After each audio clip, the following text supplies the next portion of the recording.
Hello, my name is Phil Seaver. I'm a principal partner of Seaver Story. We are an eminent domain law firm, represents landowners all across the country. We headquartered in Carmel, Indiana. We have offices in Atlanta, North Carolina, Texas, Ohio, Illinois. So serve a broad spectrum of landowner clients across the country.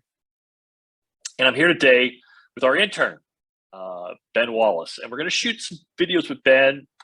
Ben's learning about the firm and learning about the practice, and we're going to do a little Q&A with Ben where he'll ask some questions that I think that are questions we see a lot from our folks that contact us, a lot from landowners that contact us. And so this will both help you, the person watching the video, and Ben understand more about our practice. So with that, I'm going to turn over to Ben for the Q&A questions. Go ahead, Ben. All right, first question. Why should I hire an eminent domain attorney?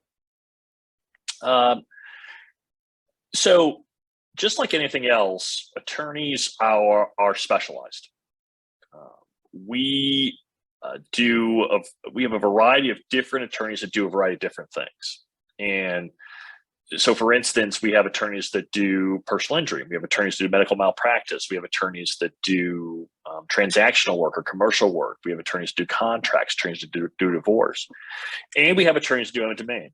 And I remember a long time ago when I was a young attorney and I was working at a big medical malpractice firm, and we were talking about doctors.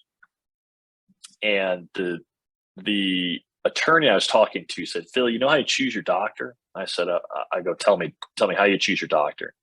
He says, "You go into the hospital when you need a doctor and you find a doctor that has done your surgery 1,000 times. They might try to tell you they've got this guy over here who's brilliant and he knows a lot of things, but he's only done your particular surgery like once or twice, or only seen your particular illness once or twice, because you want to see the guy that's done it 1,000 times or more, because that surgeon, that doctor has seen all the problems that are going to happen and knows how to handle your particular issues. He's seen it all."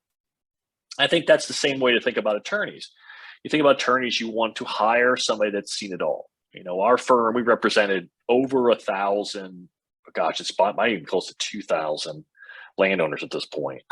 And so we've seen almost every type of taking that you could imagine, from things as commonplace as roadway takings and power line and pipelines, all the way to things that are different, like navigation easements, or all sorts of sort of arcane type of takings, whether they be gas storage or like I said, weird type of easements. So we've seen it all. We've done it all. We've tried cases. We've won cases on behalf of landowners. We had great success.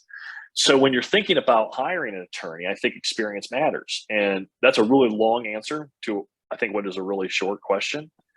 But I think it's important that landowners know that you want to go to somebody that's experienced, and whether it's our firm or some other firm that you have an eminent domain question for, you want to go to people that have experience and know what they're talking about. And I would stay away from those folks that just have not done a lot of the work, because there's a ton of nuance inside eminent domain. And it's that nuance that wins the cases and does the best job for the landowners. On that particular issue, Ben, does that raise any, is there anything else you think you want to know about, if you were a client, what you want to know about hiring an eminent domain attorney? Yeah. How do I know when I should hire an eminent domain attorney? Well, that's a really good question. I think that it depends on the case, but generally you want to really start your search for your eminent domain attorney close to when you're about to receive an offer. So in almost all these cases, these eminent domain cases, there'll be a phase where there's an offer made. And the offer is a really important moment in time, because the offer is where you know what is being taken. Like when they make the offer, you know exactly what they're going to take and how much they're going to take and what the impacts are going to be to your property. And that's the best time to come to an eminent domain attorney and kind of seek their initial opinion. mean, from our perspective, we get paid if we add value to somebody's case. So if somebody comes to me and says, Phil, look at my case, I'll look at it for free and I'll tell you whether I think we can make money on it or not.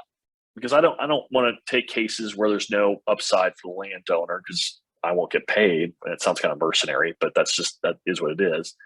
And I think the benefit to landowners there is that, I'm not going to take a case where I don't think we have a chance of getting a good recovery. So landowners can really trust what we have to say. If we think the case has merit, we're going to take the case, and you can be pretty confident that the case does have merit if we take it. What other questions do you have on that same issue, Ben? Do you have any others? You kind of just answered it. What are the benefits of hiring an eminent domain attorney? Yeah, just maybe to repeat myself, just briefly, I think you get experience. All the issues and the damages and those things that you need to make your case work. An experienced eminent domain attorney is going to be able to identify pretty quickly and know and be able to navigate the best way to get compensation for you. Well, that's a good start. Okay. We've got a good conversation going with Ben here, the intern. At the end of the video, we'll put up a little contact information, and you can feel free to reach out to me at any times. All I do basically all day long is talk to clients about their eminent domain issues. So please feel free to reach out. My name's Phil Seaver. This is intern Ben, and thanks for joining us today.